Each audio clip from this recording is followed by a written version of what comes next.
Lahat ng lungsod may multo, mga istrukturang iniwan pero ayaw magpaalis. Dito sa Toronto, may isang building, tahimik pero parang sinasadyang manatili, ayaw mamatay. Ito ang Hearn.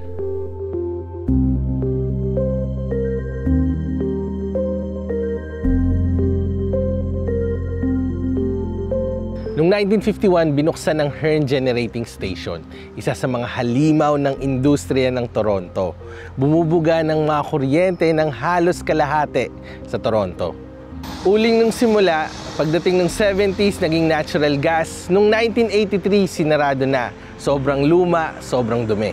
At mula noon, pinabayaan, pero di tuluyang nawala. Ganito ang sistema. Galing ang kuryente sa planta, tulad ng Hearn noon. Dadaan sa Hydro 1, bababa ang boltahe sa Toronto Hydro, saka madidistribute sa buong lungsod. Parang ugat ng katawan.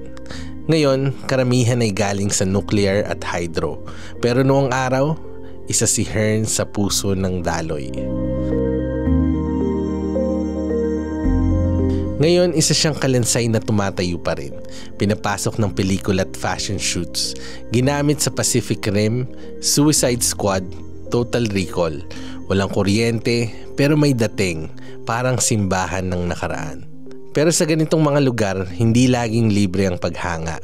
Isang 26-year-old na photographer ay nahulog mula sa taas habang sinusundan ang ganda ng guho. Sarado pa noon ng Hearn.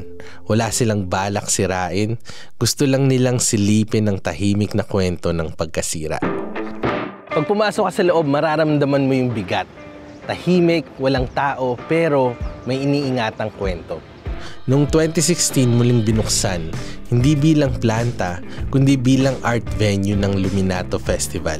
May ilaw, may musika, may teatro sa loob ng dating makina.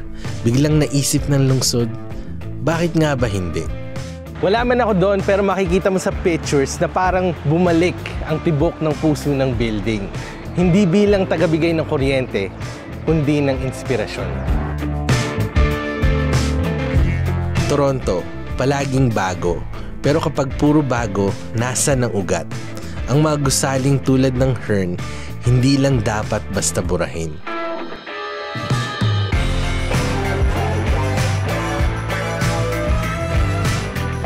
Hindi lahat ng luma ay basura.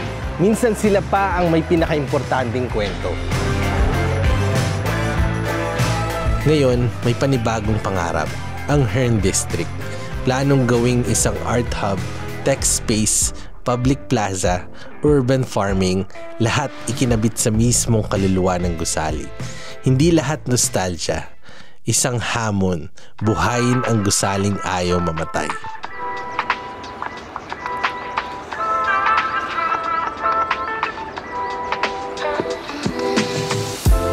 Kailangan lang ng lakas ng loob at syudad na marunong makinig.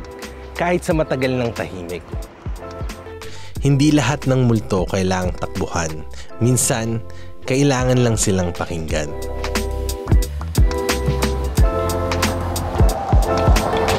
Toronto, anong klaseng lungsod ba tayo? Yung basta nagpapalit ng gamit o yung nagre-repurpose? Sana yung pangalawa. Dahil ang tunay na lungsod, marunong magbigay ng bagong buhay sa gusaling ayaw mamatay.